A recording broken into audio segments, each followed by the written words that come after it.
welcome students. আমি আহি এই চেপ্টাৰটো প্ৰায় শেষ হৈছে। এই চেপ্টাৰটো শেষ ক্লাছ এইটো বুলি ক'ব পাৰিম। আমি আগৰ ক্লাছত আলোচনা কৰিছিলোঁ ধাৰকত্বৰ ওপৰত পৰাবিদ্যুতৰ প্ৰভাৱ, এফেক্ট অফ ডাইলেক্ট্ৰিক্স অন কেপাচিটৰ। আমি আগৰ দিনাখন আলোচনা কৰিছিলোঁ যে এইটো ধাৰকৰ পাত দুখনৰ মাজত কে বিদ্যুৎ মাধ্যমাঙ্কৰ যদি পৰাবিদ্যুৎ এটুকু রাখো তার ধারকত্ব হয় গই C equal K epsilon not A divided by D. D টু পাত দুখনৰ মাজৰ দূৰত্ব, এ টু ধাৰকৰ পাত দুখনৰ কালি। এই কথাটো আমি ৰিঅ্যাৰেঞ্জ কৰিব পাৰোঁ। Epsilon not A divided by D by A. অৰ্থাৎ আমি কথাটো এই ধৰণে ক'ব পাৰোঁ, কে বিদ্যুৎ মাধ্যমাঙ্কৰ পৰাবিদ্যুৎ এটুকু ৰাখিলে তাৰ ধাৰকত্ব কে গুণ বৃদ্ধি হয়। ইয়াৰ কাৰণ আমি এনেকৈ ক'ব পাৰোঁ যে পাত দুখনৰ মাজৰ কাৰ্যকৰী দূৰত্বটো হ্ৰাস হৈছে। কিমান গুণ হ্ৰাস হয়? পাত দুখনৰ মাজৰ ৰখা পৰাবিদ্যুৎটোৰ পৰাবিদ্যুৎ ধ্ৰুৱক যিমান দূৰত্বটো কিমান গুণ হ্ৰাস হোৱা বুলি ভাবিব পাৰি। গতিকে আমি আন এটা কথা ইয়াতে আলোচনা কৰিম।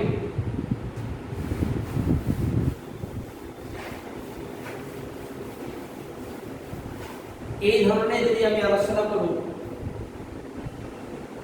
এইটো ধাৰক পাত দুখনৰ মাজত টি ডাঠৰ কে পৰাবিদ্যুৎ ধ্ৰুৱকৰ পৰাবিদ্যুৎ এটুকু ৰাখিছোঁ, পাত দুখনৰ মাজৰ দূৰত্ব ডি, যে পাত দুখনৰ ক্ষেত্ৰফল লগতে পৰাবিদ্যুৎটোৰ ক্ষেত্ৰফল একে এ লৈছোঁ আমি, এইটো এই ক্ষেত্ৰত আমি পাত দুখনৰ মাজৰ কাৰ্যকৰী দূৰত্বটো পৰিৱৰ্তন হোৱা বুলি ধৰি ধাৰকত্বটো উলিয়াব পাৰোঁ। এনেকৈ উলিয়াম যে ধাৰকত্বৰ সূত্ৰ পাইছোঁ C equal epsilon not A divided by D. কিন্তু যদি আমি এতিয়া C equal epsilon not A D, ডিৰ সলনি আমি কি লিখিব লাগিব? যে পৰাবিদ্যুৎ নাথাকিলে ডি, পৰাবিদ্যুৎ থাকিলে। প্ৰথমতে চাম পৰাবিদ্যুৎ নথকা অঞ্চল কিমান আছে। এই পাত দুখনৰ মাজত পৰাবিদ্যুৎ নথকা অঞ্চল আছে ডি মাইনাছ টি। গতিকে ডি মাইনাছ টি ডিসটেন্সটো চেঞ্জ নহয়, D minus T D minus A, কাৰণ সেইখিনি অংশত পৰাবিদ্যুৎ নাই। কিন্তু টি ডাঠৰ এই অংশখিনিত পৰাবিদ্যুৎ আছে। আমি আগৰ টপিকটোত কৈছিলোঁ যে পাত দুখনৰ মাজৰ দূৰত্ব ডি, গোটেইখিনি অংশত যদি পৰাবিদ্যুৎ থাকে ডিৰ সলনি হয় ডি বাই কে। গতিকে টি অংশ তাতে পৰাবিদ্যুৎ, গতিকে টিৰ সলনি কি হ'ব? T by K. গতিকে পাত দুখনৰ মাজৰ কাৰ্যকৰী দূৰত্ব এইটো D minus T plus T by K. গতিকে ধাৰকত্বটো হ'ব C equal epsilon not A divided by D minus T by K. আমি নিউমাৰিকেল কৰোঁতে আমি এনেকৈ ভাবিব পাৰোঁ ধাৰকত্ব কিমান হ'ব। কাৰণ ধাৰকত্ব উলিয়াব লাগিলে আমি এক্সিয়েল ৰুল মতে কৰিলে পাত দুখনৰ মাজত বিভব বাই ওলাব লাগিব। ওলাই কিনে কৰিলে আমাৰ কাৰণে কি হ'ব? দীঘল হ'ব। কিন্তু আমি এনেকৈ ভাবিলে আমাৰ কাৰণে নিউমাৰিকেল বিলাক কি হ'ব? সহজ। এইখিনিতে আন এটা ইম্পৰ্টেণ্ট কথা যে আমি ইয়াতে পৰাবিদ্যুৎটোৰ ক্ষেত্ৰফল ধাৰকৰ পাতৰ ক্ষেত্ৰফলৰ লগত একে লৈছোঁ। কিন্তু তেনে নকৰি যদি কি কৰোঁ? এইটো এটা সমান্তৰাল পাত ধাৰক,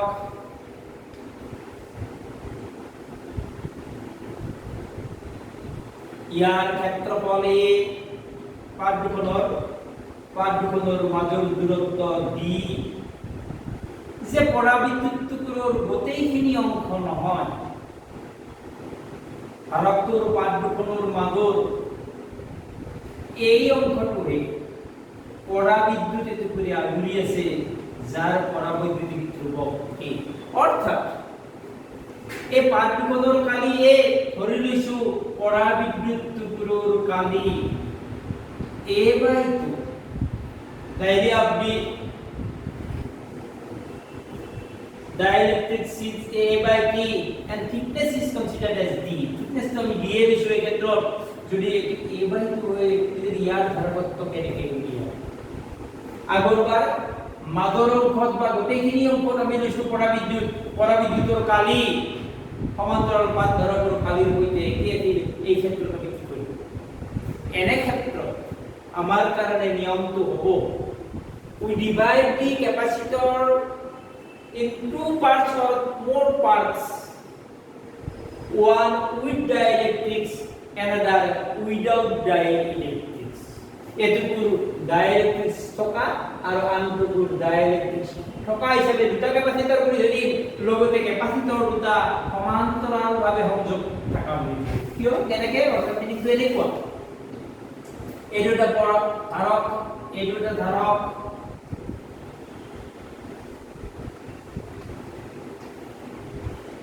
ইয়াৰ এৰিয়া A/2 ইয়াৰ এৰিয়া A/2 ইহতৰ মাজৰ দূৰত্ব D ইহতৰ মাজৰ দূৰত্ব D আমি দুটা ক্যাপাসিটৰ বুলি ভাবিলে ইয়াৰ ধাৰকত্ব আমি উলিয়াব পাৰো ইয়াৰ ধাৰকত্ব আমি উলিয়াব পাৰো সমান্তৰাল সংযোগ এইখন পাত সংযোগ হৈ থাকে যেনেকৈ এখন পাতকে দুটা বুলি ভাবিছো গতিকে এইটো এখন পাত সংযোগ হৈছে এইখন পাত সংযোগ হৈছে ধাৰক দুজন আমি কেনেকৈ থকা বুলি ধৰিব পাৰো সমান্তৰালভাৱে সংযোগ হৈ থকা বুলি ধৰিব পাৰো if one part is filled by a dielectrics of a capacitor then the capacitance will be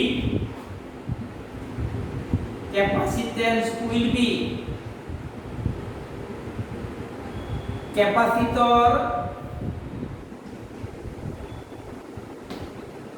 without dielectrics plus capacitor with dielectrics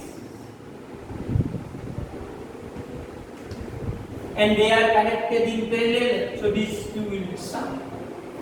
the capacitance without dielectrics কি মানে যে এই ক্যাপাসিটৰটোৰ এৰিয়া A/2 আমাৰ এক্সপ্ৰেছনত পাইছো এপসিলন নট a আছে এৰ হৰনি হ'ব A/2 মাজৰ দূৰত্ব d ক্যাপাসিটৰ উইথ ডাইলেক্ট্ৰিক্সৰ এৰিয়া এপসিলন নট A/2 মাজৰ দূৰত্ব যদিও d কিন্তু এই d অংশ ডাইলেক্ট্ৰিক্স আছে গতিকে মাজৰ d ৰ হৰনি আমি লিখিম d/k effective distance to কমি যোৱা বুলি ভাবিছো কৰি কি মানে d/k আৰু এটা যোগ কৰিলে আমি যিটো ৰিজাল্ট পাম সেইটো কি হ'ব ডাইলেক্ট্ৰিক্স টু গুণৰ বা ক্যাপাসিটৰ two ধাৰক the capacitance of this capacitor একে ধৰণে আমি আন কেইটামান এক্সাম্পল আলোচনা কৰিব পাৰো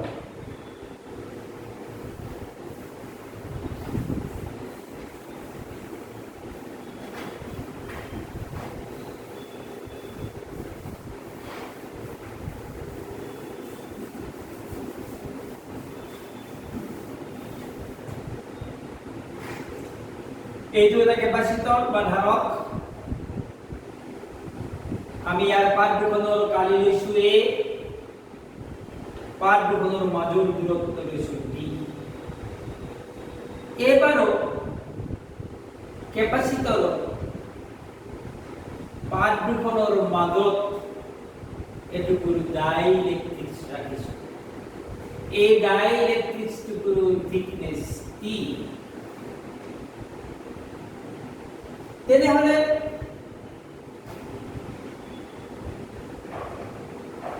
এই ডাইলেক্ট্ৰিক্সটোৰ এৰিয়া যদি মই ধৰি লৈছো ডাইলেক্ট্ৰিক্সটোৰ এৰিয়া যদি মই কৈছো A/2 এই ধাৰকটোৰ ধাৰকত্ব কিমান আমি যদি ধৰি লওঁ এনে A/2 হলে বাকি অংশৰ এৰিয়া কিমান হ'ব A/2 গতিকে আমি এনেকৈ হ'ব পাৰো এইখিনি A/4 এইখিনি A/4 নাইবা গোটেইখিনি ডাইলেক্ট্ৰিক্স থকা অংশত আমি A/2 এৰিয়া পাম এইখিনি যদি A/2 বাকি অংশৰ এৰিয়া কিমান হ'ব A/2 এই ধাৰকত্ব কেনেকৈ নিৰ্ণয় কৰিম C লিখে capacitance without dielectrics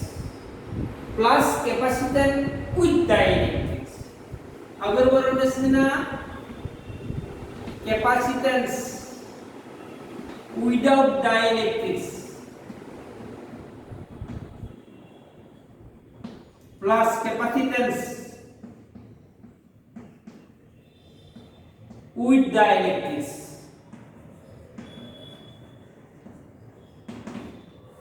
Capacitance without dielectric বুলি ক'লে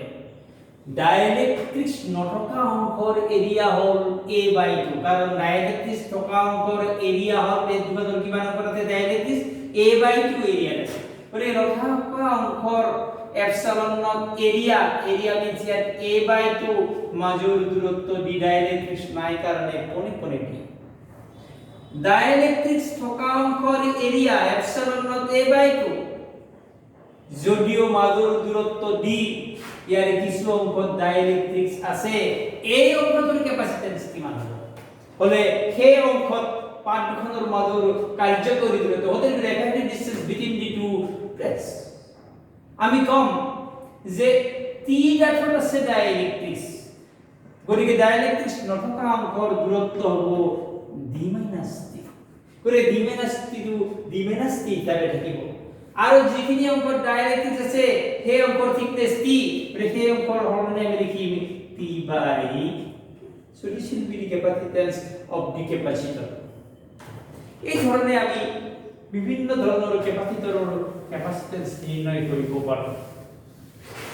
মই আন এটা এক্সাম্পল এইখিনিতে আলোচনা কৰিব খুজো যে এনেকুৱা হ'ব পাৰে যে ধাৰকৰ পাত দুখনৰ মাজত এটুকুৰ ডাইলেক্ট্ৰিক্স নাথাকি দুটুকুৰ বা তিনিটুকুৰ বা কেইবাটুকুৰো থাকিব পাৰে তেতিয়া কি হ'ব তেনে ক্ষেত্ৰত আমি আন এটা এক্সাম্পল আলোচনা কৰিম যে এইটো এটা কেপাসিটৰৰ পাত দুখনৰ এৰিয়া কৈছো মই এই ধৰি লৈছো এই a/2 এৰিয়াত এটা ডাইলেক্ট্ৰিক্স আছে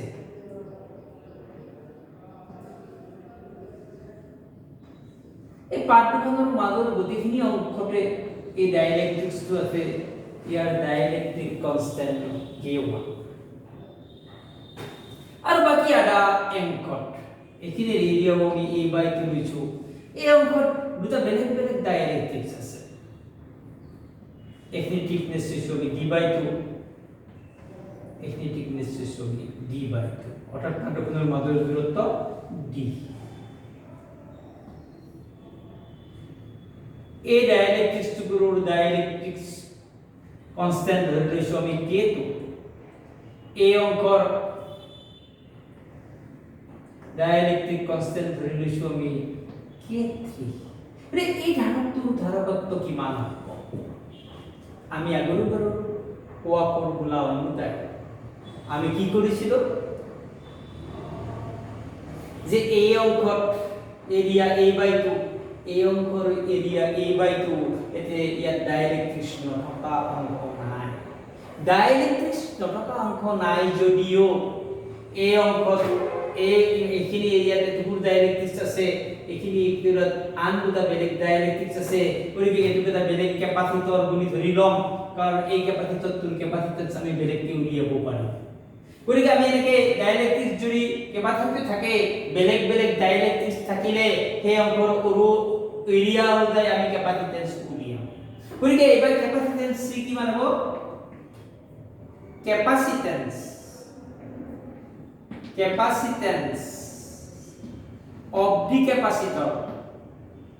of the capacitor with dielectric K1 plus capacitance of the capacitor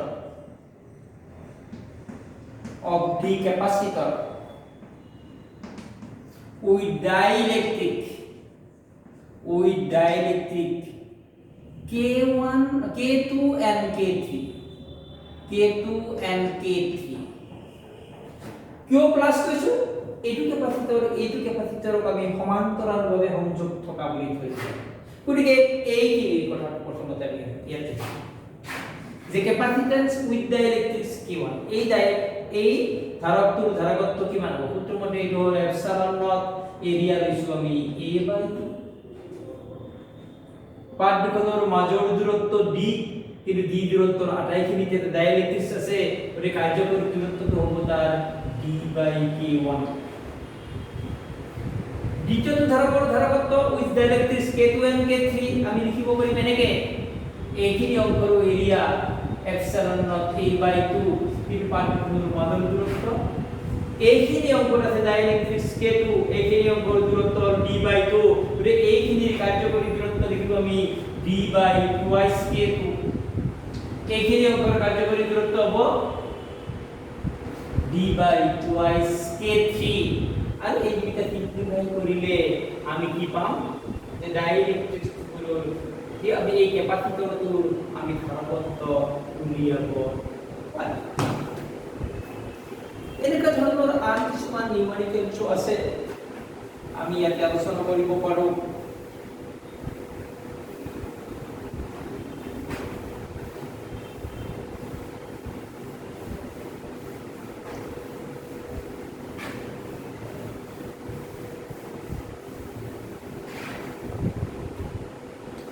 ধৰি লৈছোঁ কেইখনমান